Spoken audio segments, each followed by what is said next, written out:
کہ اللہ کی عبادت تو اس طرح کرے کہ گویا تو اسے دیکھ رہا ہے، اور اگر یہ کیفیت تیرے اوپر کسی وجہ سے طاری نہیں ہو پاتی تو کم از کم یہ کیفیت تو تیرے اوپر طاری ہونی چاہیے کہ وہ تجھے دیکھ رہا ہے۔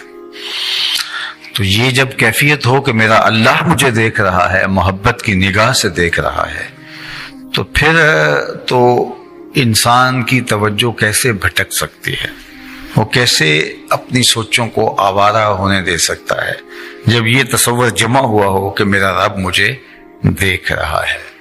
میں آپ سے مخاطبت کر رہا ہوں تو کوئی شخص اس مجلس میں اٹھ کے میرے سے بات کرنے لگ جائے تو جس وقت وہ میرے سے بات کرنے کر رہا ہوگا تو اس کی توجہ تو کسی اور سمت نہیں جائے گی، اور اگر چلو یہ نہیں تو اتنے مجمع میں کسی کی طرف متوجہ ہو کے اس کو مخاطب کرنے لگ جاؤں تو مجھے بتائیے گا کہ وہ اتنے لوگوں میں کوئی سوچ بھٹک بھی سکتی ہے، کوئی ادھر چلا گیا، کوئی سوچ کو لے کے ادھر چلا گیا، لیکن جس سے ڈائریکٹ مخاطبہ ہو جائے تو کیا اس کی توجہ دائیں بائیں جا سکتی ہے؟ اب یہ دو صورتیں ہی بتائی گئی ہیں کہ تم رب سے اس طرح عبادت میں ملو کہ گویا تم اس کو دیکھ رہے ہو، اور یہ کیفیت نہیں ہے تو وہ تمہیں دیکھ رہا ہے۔ ان دونوں صورتوں کے اندر ہماری توجہ یکسو رہتی ہے، اور اس سے نیچے اگر ہم عبادت کے درجے میں ہیں کہ نہ یہ کیفیت بلند نصیب ہوئی کہ اللہ کو ہم دیکھ رہے ہیں، اور نہ یہ کیفیت ہمیں نصیب ہوئی کہ وہ ہمیں دیکھ رہا ہے، بس ہم نماز پڑھے جا رہے ہیں، تو پھر ہمیں ابھی اپنی نماز کو بہتر کرنے کی ضرورت ہے، جو کم از کم اس درجے پہ پہنچ جائے کہ ہم اس کو نہیں دیکھ رہے تو وہ تو ہمیں دیکھ رہا ہے۔ اور یہ تیقن اور یہ یقین جو ہے وہ ہماری باطنی تربیت کرتا ہے، یعنی یہ تصور کہ میرا اللہ مجھے دیکھ رہا ہے، اور نماز کے اندر جب یہ پختہ ہو جائے گا تو پھر وہ نماز کے باہر بھی تصور ہمارے ساتھ جڑنا شروع ہو جائے گا۔ ہم نماز کے ساتھ اس تصور کو لے کے اپنے گھر بھی چلے جائیں گے کہ میرا اللہ مجھے دیکھ رہا ہے، اور یہ حقیقت ہے کہ وہ ہمیں دیکھ رہا ہے، یہ کوئی محض وہمی اور گمانی عقیدہ تو نہیں ہے، حقیقت ہے کہ ہم اس کی نگاہوں میں ہیں، اور وہ لمحہ لمحہ ہمیں دیکھ رہا ہے۔ تو ہم گھر میں ہیں تو وہ دیکھ رہا ہے، ہم کاروبار پہ ہیں تو ہمیں دیکھ رہا ہے، تو ہمارے رویے، ہماری زندگی کے سارے چال چلن خود بخود مرتب اور منظم ہو جائیں کہ ہمارا اللہ ہمیں دیکھ رہا ہے۔ تو یہ عقیدہ ہمیں گناہوں سے بھی بچاتا ہے، اور یہ فیض ہمیں نصیب ہونا تھا نماز سے۔ تو سب سے پہلی مشق ہماری نماز میں ہونی تھی کہ ہم نماز میں کھڑے اس تصور میں ڈوب جاتے، پہلے تو یہ تصور کہ ہم اسے دیکھ رہے ہیں، جب اسے دیکھ رہے ہیں تو کوئی اور نظر ہی نہیں آئے گا، اور دوسرا تصور کم از کم کہ وہ ہمیں دیکھ رہا ہے، تو پھر بھی خیال اور سوچ بھٹک نہیں سکتی۔ اور یہ تصور لے کے جب عملی زندگی میں اتر جائیں گے نماز کا فیضان، تو پھر جو کہا گیا نا کہ نماز برائی اور برے کاموں سے اور بے حیائی سے بچاتی ہے، تو وہ وہی نماز ہے جو ان آداب کی رعایت کے ساتھ پڑھی جائے کہ جس کا نتیجہ یہ پیدا ہو۔ ورنہ تو ہم یہ عملی طور پہ دیکھتے ہیں کہ لوگ نماز بھی پڑھتے ہیں اور باقی برے اعمال بھی کرتے ہیں، جبکہ نماز کا کام کیا ہے؟ بے حیائی سے بچانا، برے کاموں سے بچانا، مکروہ امور سے بندے کی حفاظت کرنا۔ نماز خود حصار بن جاتی ہے، نماز خود مضبوط قلعہ بن جاتی ہے جو بندے کو ان امور سے بچاتی ہے۔ لیکن یہ وہ نماز ہے جو نماز ہے، جو ہماری ٹکریں ہیں تو وہ تو ہمیں نماز کا وہ حظ ہی نہیں دے پاتی۔ اس لیے ارشاد فرمایا خرابی ہے ان نمازیوں کے لیے جو اپنی نمازوں سے غافل ہیں اور وہ دکھاوے کی ٹکریں مار رہے ہیں۔ الذین هم یراؤون ویمنعون الماعون، ان کی نماز نہیں ہے، دکھلاوے کی ٹکریں ہیں۔ تو وہ پھر جو دکھلاوے کی ٹکریں ہوں گی تو وہ پھر وہ نتیجہ تو پیدا نہیں کر سکیں گی جو نماز کا لازمی نتیجہ ہے، اور وہ کیا؟ بے حیائی سے روکنا، برے کاموں سے روک دینا۔ تو یہ نماز کا لازمی نتیجہ ہے۔ تو نماز اللہ کا ذکر ہے، اللہ کی یاد ہے۔ تو کہا اقم الصلاۃ لذکری، نماز جو ہے وہ پڑھو، یہ میرا ذکر ہے۔ اچھا، قرآن کو بھی ذکر کہا گیا ہے، ہم نے اس ذکر کو نازل کیا اور اس کی حفاظت بھی ہم خود کریں گے، تو قرآن بھی ذکر ہے۔ تو پھر جو اللہ کا کثرت کے ساتھ ذکر کرنے کا کہا گیا تو اس میں قرآن مجید کی تلاوت ہے، اور ہماری زندگی میں قرآن مجید کی تلاوت لازم ہونی چاہیے، جبکہ دور موجود کے فتنوں نے ہم سے جہاں بہت ساری چیزیں چھین لی وہاں تلاوت کلام مجید بھی چھین لی ہے۔ ہمارا بہت سارا وقت جو ہے وہ ان چیزوں میں گزر جاتا ہے کہ جو چیزیں ہماری زندگی میں کبھی کبھار اور ایک نمک کی شکل کے اندر ہونی چاہیے۔ ہم جب چھوٹے تھے، بچے تھے، تو کوئی 8 دن کے بعد جو ہے وہ کوئی دادی اماں سے لطیفہ سننے کا جو موقع میسر آتا تھا، ورنہ نصیحت آموز کہانیاں تھیں۔ تو کوئی چھٹی کا دن اور آخری دن تو دادی اماں کو کہا کہ کوئی ایسی بات بھی سنائے، تو وہی 5 7 10 15 چیزیں تھیں جو بار بار آتی تھیں، اور اس کے اندر بھی کوئی تربیت، کوئی چیزیں چھپی ہوتی تھی۔ لیکن آج کتنوں کا وقت جو ہے کہکہوں میں بیت جاتا ہے، اور زندگی کتنی بے ترتیب ہو گئی ہے، غیر منظم ہو گئی۔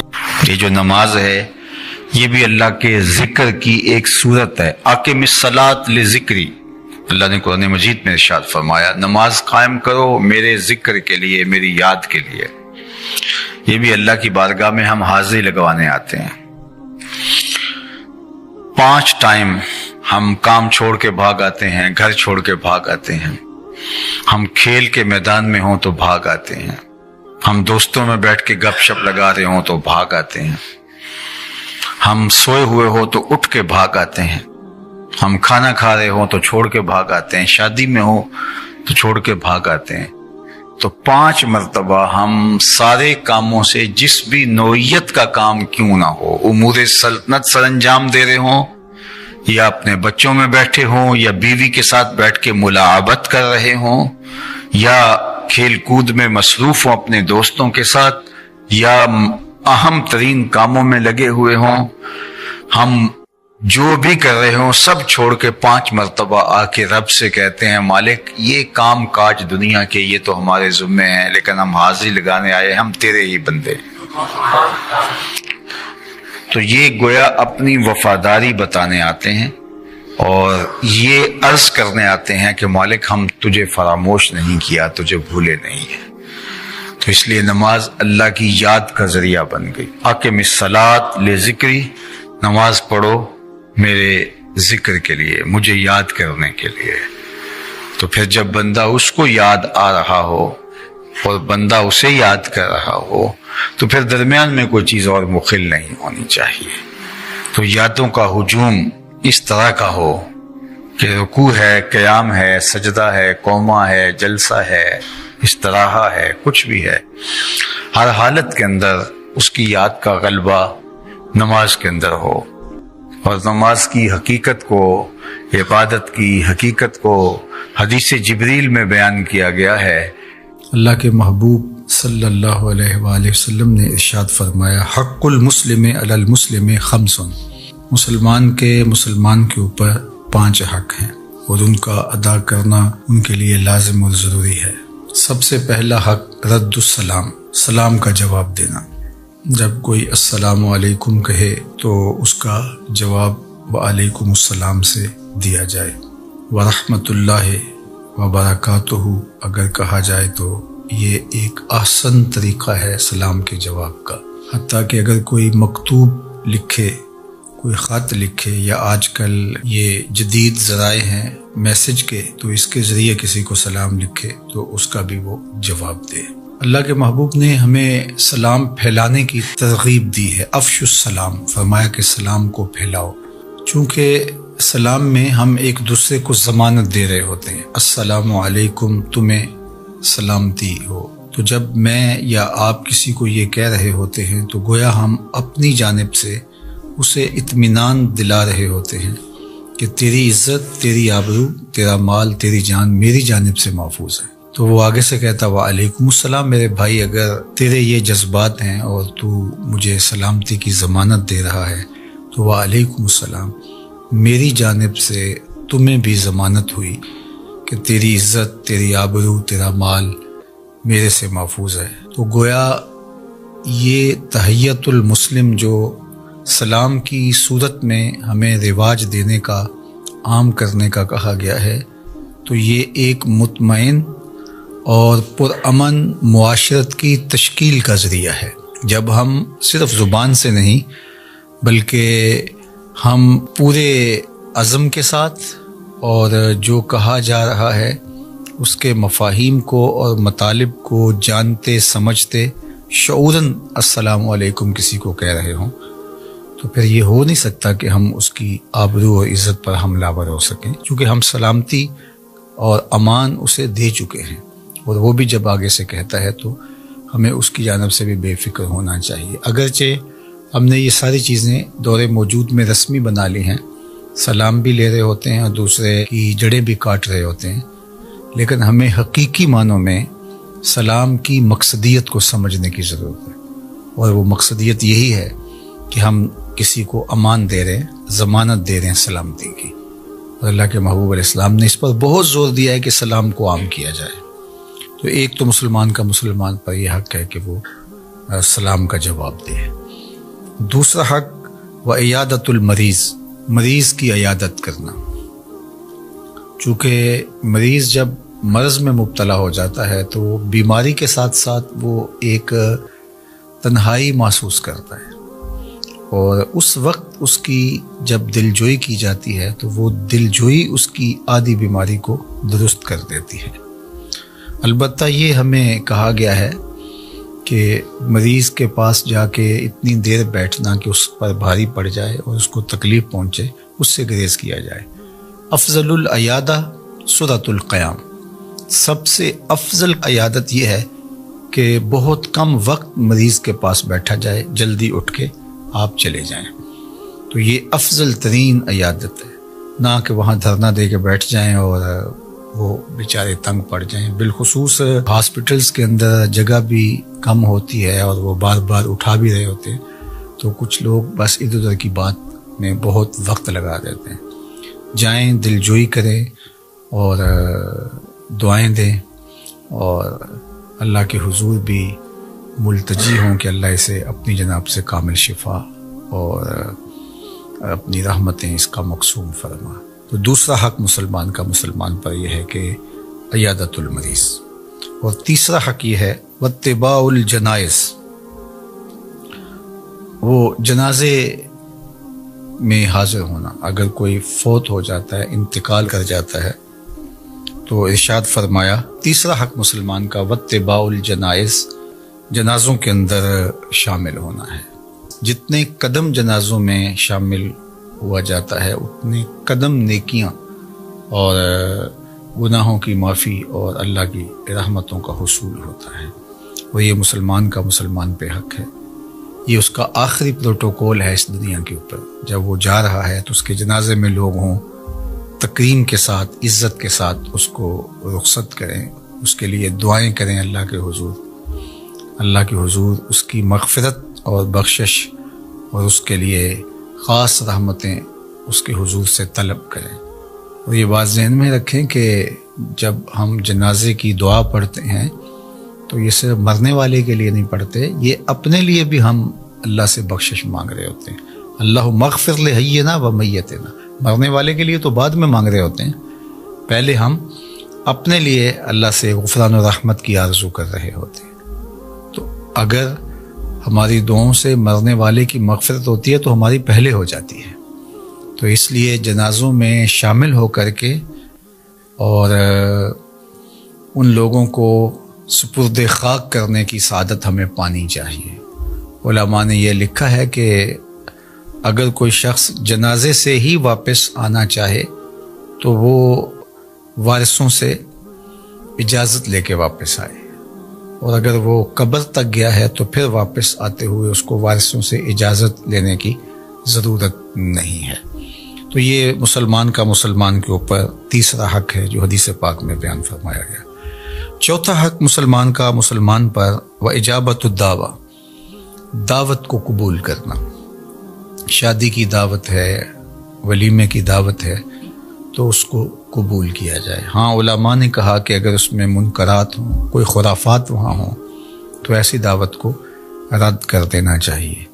یا آپ کی پہلے سے کوئی مصروفیت ہے کہ آپ اس دعوت کو قبول نہیں کر سکتے ہیں، کیونکہ وہ پہلے سے طے شدہ آپ کا جو شیڈول ہے وہ متاثر ہوگا، اور آپ کے وعدے اور آپ کی مصروفیات طے شدہ پہلے سے ہے، تو پھر بھی اچھے طریقے کے ساتھ معذرت کی جائے، اور اگر وقت ہو تو پھر ضرور جانا چاہیے۔ وقت نہیں ہے تو پھر ایک معقول عذر ہے، اور اگر وقت ہے بھی تو پھر بھی نہ جانا یہ تکبر کے زمرے میں آ جاتا ہے۔ تو مومن کی دعوت کو قبول کرنا چاہیے، یہ مسلمان کا مسلمان کے اوپر چوتھا حق ہے۔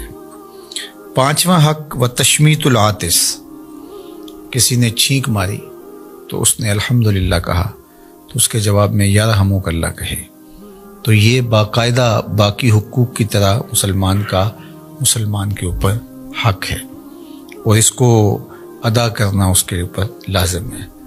جو حضرت ابو ہریرہ رضی اللہ تعالیٰ عنہ سے دوسری روایت صحیح مسلم میں ہے، اس میں جو ایک چھٹا حق بیان کیا گیا ہے وہ یہ ہے وَإِذَا اسْتَنْصَحَكَ فَانْصَحْ، کہ اگر تم سے وہ کوئی نصیحت طلب کرے، کوئی مشورہ مانگے، تو تم اس کو اچھا مشورہ دو، اس کو نصیحت کرو، اس کی خیر خواہی کرو، اور وہ پورے خلوص کے ساتھ تم اس کی دلجوئی بھی کرو، اور جو تم سمجھتے ہو اس کو ضرور اچھا مشورہ دو۔ اس میں یہ بات بھی سمجھنی چاہیے کہ اگر آپ کسی معاملے میں مہارت نہیں رکھتے تو کسی ماہر کی طرف اس کو منتقل کریں۔ بعض اوقات یہ ہے کہ مجھے پتہ نہیں ہے، اور کسی نے کسی معاملے میں مجھ سے کوئی نصیحت طلب کی یا کوئی مشورہ مانگا، تو میں نے یہ سمجھا کہ اب میرے اوپر لازم ہے، اور میں نے جو میرے ذہن میں آیا میں نے اس کو بتا دیا، تو اس کا نقصان ہو سکتا ہے۔ تو اگر میں کسی امر میں تجربہ کار ہوں یا اللہ نے مجھے علم عطا کیا ہے، تو میں اس کے مطابق اس کی صحیح خلوص کے ساتھ رہنمائی کروں، نتیجہ اللہ کے سپرد ہے۔ لیکن اگر مجھے علم ہی نہیں ہے یا میں اس عنوان سے کوئی تجربہ ہی نہیں رکھتا ہوں، تو پھر مجھے ایسے شخص کی طرف جو میرے علم میں ہو اور وہ اچھا مشورہ دے سکتا ہے، تو اس کی طرف اس کو منتقل کرنا چاہیے۔ تو یہ 6 حق ہیں ایسے حدیث پاک میں جو مسلمان کے اوپر لازم اور واجب ہے۔ دیکھو، باپ بیٹے کو محبت کرتا ہے تو اس کی محبت شفقت کا ایک عجیب رنگ ہے۔ بیوی اور شوہر کی محبت کا رنگ اور ہوتا ہے۔ استاد اور شاگرد کی جو محبت ہے اس سے انتقال علم ہوتا ہے۔ استاد کی محبت کیا ہوگی؟ جوہر قابل بنانا۔ باپ کی محبت کیا ہوگی؟ مادی ضروریات کی تکمیل کرنا اور تربیت کرنا۔ ہر محبت کا ایک رنگ ہوتا ہے، ہر محبت کی ایک کیفیت ہوتی ہے۔ مختلف شخصیات کی محبت مختلف ہوتی ہے، پھر اللہ کی بندے سے محبت کیسے ہوگی؟ اللہ اکبر۔ سنیے پھر تو علماء نے کہا وَمَحَبَّةُ اللَّهِ تَعَالَى إِلَىٰ عَبْدِهِ إِيصَالُ الْخَيْرِ لَهُ وَالتَّكْرِيمِ، اللہ کی محبت بندے سے یہ ہے اس کی جھولی میں خیر ڈالنا۔ ماں اور باپ دونوں کی محبت میں بھی فرق ہوتا ہے، تو پھر اللہ کی جو محبت ہے وہ کیا ہے؟ اللہ کی محبت یہ ہے کہ وہ بندے کی جھولی میں خیر ڈالتا ہے، اس کو توفیقات خیر نصیب فرماتا ہے۔ اللہ اکبر۔ اس کے لیے رحمتوں کے در کشادہ کرتا ہے۔ تو یار، جب اللہ کی محبت کا یہ رنگ ہے تو پھر آپ کے دل میں خیال آیا ہوگا کہ رسول اللہ کی محبت کیا ہے۔ اللہ اکبر۔ تو رسول اللہ کی محبت گناہ گاروں کی شفاعت کر کے ان کو جنت میں لے جانا۔ محبت کے کئی روپ ہے، کوئی ایک روپ ہو تو بتائیں، ایک رنگ ہو تو اس کو بیان کریں۔ حضور کی محبت کے اتنے رنگ ہیں۔ مبتلائے درد ہو کوئی عذر، روتی ہے آنکھ، کس قدر ہم درد سارے جسم کی ہوتی ہے آنکھ۔ اللہ عزیز علیہ ما عنتم، تمہارا مشقت میں مبتلا ہونا اس نبی پر گراں گزرتا ہے۔ نبی بے تاب ہو جاتے ہیں، نبی بے چین ہو جاتے ہیں۔ اللہ اکبر۔ تو اللہ کی محبت بندوں سے کیا ہے کہ وہ بندوں کے لیے رحمت کے، ایصال خیر کے اور اس کی عزت افزائی کے دروازے کو شادہ فرمائے۔ تو فرمائے 2 کلمے جو ہیں وہ اللہ کو، رحمان کو بہت زیادہ محبوب ہیں، چونکہ تھوڑے عمل پر زیادہ ثواب ہے، تو اس لیے یہاں رحمان لایا گیا کہ دیکھو اتنے عمل سے اتنا بڑا ثواب، کہا یہ رحمان کی ہی شان ہو سکتی ہے۔ حضور فرمایا ایک بندہ صبح سے لے کر ظہر تک مزدوری کرتا ہے، اس کو ایک کی رات دیا جاتا ہے۔ ایک ظہر سے لے کر عصر تک مزدوری کرتا ہے، اس کو بھی ایک کی رات دیا جاتا ہے۔ اور ایک عصر سے لے کر مغرب تک مزدوری کرتا ہے، اس سے بھی کم وقت، اس کو 2 کی رات دیے جاتے ہیں۔ تو میں پہلی مثال عیسائیوں کی ہے، دوسری یہودیوں کی ہے، تیسری میری امت کی ہے۔ اللہ اکبر، کہ وقت تھوڑا ہے لیکن اجر جو ہے وہ 2 عطا کیا گیا۔ یہودیوں نے کہا کہ ہمارے لیے اتنا تھوڑا، کہا تمہیں تو پورا ہی ملا ہے، یہ تو اللہ نے ہمیں زیادہ دیا ہے۔ تو یہاں پہ رحمانی بنتا ہے، خفیفتان علی اللسان، اور زبان کے اوپر وہ بہت خفیف ہے۔ اس نے اجر اتنا زیادہ رکھا لیکن اس اجر کے لیے جو کلمات بولنے ہیں وہ بھی مشکل نہیں رکھے، ان کے اندر وہ الفاظ شدت نہیں رکھے، حروف رخوت رکھے ہیں، نرمی والے، آسانی والے۔ چونکہ زبان ہی نہ تھکے تمہاری، بولتے رہو، اس کی تسبیح پڑھتے رہو، سبحان اللہ و بحمدہ سبحان اللہ العظیم جب پڑھو گے تمہاری زبان کے اوپر کوئی شکل آئے گا ہی نہیں ہے۔ زبان کے اوپر جو کتنے خفیف ہیں، کوئی بوجھ نہیں لگتا ایسے ہی زبان سے۔ ثقیلتان فی المیزان، اللہ اکبر، میزان پر وہ ثقیل ہیں۔ اور وہ لفظ کیا ہیں؟ سبحان اللہ و بحمدہ سبحان اللہ العظیم، اللہ اکبر۔ اب سبحان اللہ و بحمدہ، تو سبحان کیا ہے؟ یہ تنزیہ ہے، ہر نقص، کمزوری، عیب کو اللہ تعالیٰ سے دور کیا جائے، یہ ہے اس کی شان۔ اور اس کے بعد سبحان اللہ و بحمدہ، اس میں اس کی حمد کے ساتھ جو اس کے کمالات جمال ہیں اس کو ان کے ساتھ جوڑا جائے، یعنی وہ چیزیں جو نقص بن سکتی ہیں ان سے دور کرنا، یہ تنزیہ ہے۔ اور پھر یہاں حمد میں انہی چیزوں کو جو چیزیں اللہ کی شان کے لائق ہیں ان کو اللہ کے ساتھ منسوب کرنا، یہ تحمید کا رنگ ہے۔ اور فرشتوں نے بھی کہا تھا نحن نسبح بحمدک، ہم تیری تسبیح، تیری حمد کے ساتھ بولتے ہیں۔ اور حمد اور تسبیح یہ آپس میں جڑے ہوئے ہیں دونوں۔ تو اللہ جل شانہ سے ان صفات کی نفی کر دی گئی جو سلبیاں ہیں، کوئی کمزوری، کوئی کجی، ہر سو سے جس کو عیب کہا جا سکتا ہے اس کی اللہ سے نفی کر دی گئی۔ اگر تنزیہ کی گئی ہے سبحان سے تو پھر تحمید کے ساتھ اس کے حسن کو بھی بیان کیا گیا ہے۔ تو اس لیے فرمایا سبحان اللہ و بحمدہ سبحان اللہ العظیم۔ تو یہ وہ کلمات ہیں جن کلمات کی تلاوت کے ساتھ اللہ کی رحمت ہم سب کا مقسوم